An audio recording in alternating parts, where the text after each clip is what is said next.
I am a very, very fearless person. I believe so much in God and I don't fear anybody.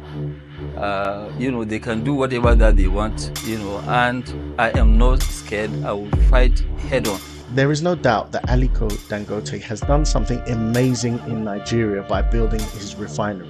This is not just amazing for Nigeria, but it's amazing for Africa in general. And that's because he has now shown proof of concept, what Africa can do for itself. So yesterday I came across a video that was saying Nigeria is already starting to see the benefits of the refinery, but it pointed to the dangers that may be coming from the West, the likes of Donald Trump or the European leaders, when they see their power leverage starting to diminish when Africa takes its own. In this video, we're going to discuss those dangers and also perhaps another danger that was not brought up in the video that I think we need to pay attention to. If you like the sound of that, stay tuned. For those of you that don't know me, my name is TJ. I am mixed Nigerian and British. I grew up in the UK, but for the last 2 years, I've been living in Uganda with my partner, Medina. I started this channel to document my journey, but what I found is leaving the bubble of the West has opened my eyes up to all sorts of issues that I've decided to discuss on this channel regarding Africa, the diaspora, politics, and more, which is what brings us on to Aliko Dangote. Dangote Refinery is helping Africa gradually break free from its dependence on European fuel imports, starting with Nigeria. Now, just recently, Nigerians have been rejoicing. It's all over social media. Petrol prices are crashing. My first question is, if you're Nigerian and you're out there, are you rejoicing? Have you seen the crash? From what I've seen fluctuations, not necessarily a crash. But I would love to know, if you're Nigerian on the ground, if you've noticed the petrol prices reducing. Please let me know in the comments. Thanks to Dangote Refinery. Now, beyond the excitement of cheaper fuel, let's take a step back and look at what this really means, not just for Nigeria, but for Africa's relationship with the West. For decades, Nigeria, despite being an oil-rich country, has depended heavily on Europe for refined petroleum products. We exported crude oil only to buy it back at a higher price as refined fuel. It's not just buying it back. There are corrupt people that profit from the process of physically bringing that oil in. They have all types of ways to siphon money, siphon the fuel for their own personal benefit. It was an arrangement that benefited foreign refineries, mostly in Europe, while keeping, unfortunately, Nigeria dependent and vulnerable. But Dangote's $20 billion refinery is disrupting the system. Now, with its ability to refine 650,000 barrels of crude oil per day, Nigeria no longer needs to rely on European imports the way it once did. In fact, the tables are turning. Dangote is now supplying fuel to the very European markets that used to dominate Nigeria's supply. By the way, he's also able to supply not just petroleum, but all fuels necessary, including things like jet fuel and others. But look, I am a very, very fearless person. I believe so much in God and I don't fear anybody. They can do whatever that they want, and I am not scared. I will fight head on. It's not a question of this thing. No, so they can do whatever that they like. I thought building a refinery like this is, supposed to be a pride for everybody. Because we're not the only country. Angola, they've been trying for 20 years. They are still trying. And he's absolutely right.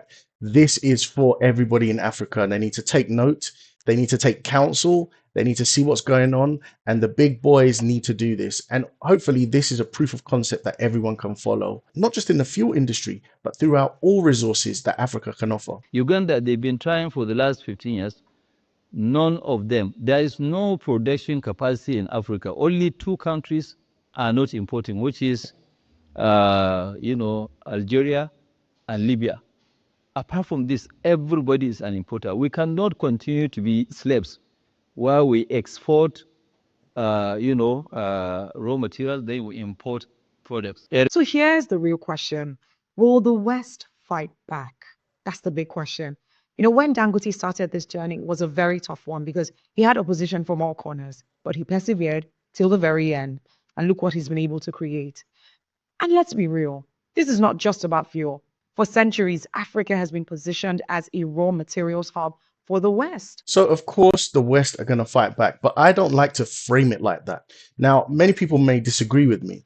They want eye for an eye, tooth for a tooth. Look at the West has done, the colonization, all of that. And I understand that. Believe me, I'm here on the ground, but I very much believe that things like this should be handled in a sober and controlled manner. All this is Africa being able to have more leverage when they go to negotiate with other countries.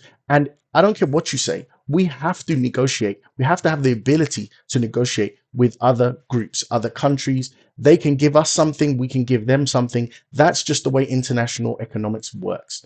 So rather than taking an adversarial position, oh, all you ever did was rape us, so we're now going to really turn the screw with you regarding this thing. No, what we need to do is just look for the best deals that we can possibly make. Resources flow out, finished products then flow back in, and the cycle continues. But what happens when Africa starts keeping its resources and adding value locally? That disrupts the entire power structure. Yeah, and Africa would have more leverage to therefore be more robust in the negotiating table.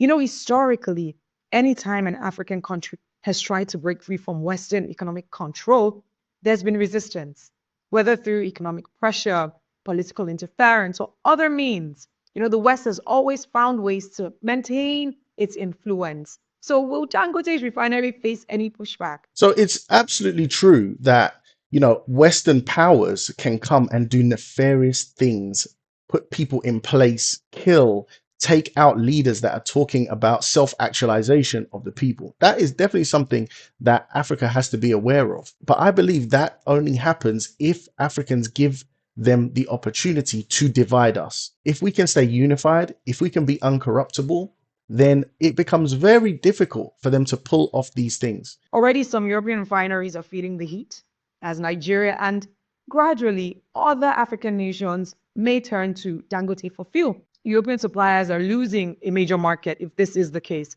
Could this lead to new policies? Could it lead to tariffs or even other moves to counterbalance this shift? It's worth watching. But one thing is clear, Africa is no longer playing it small.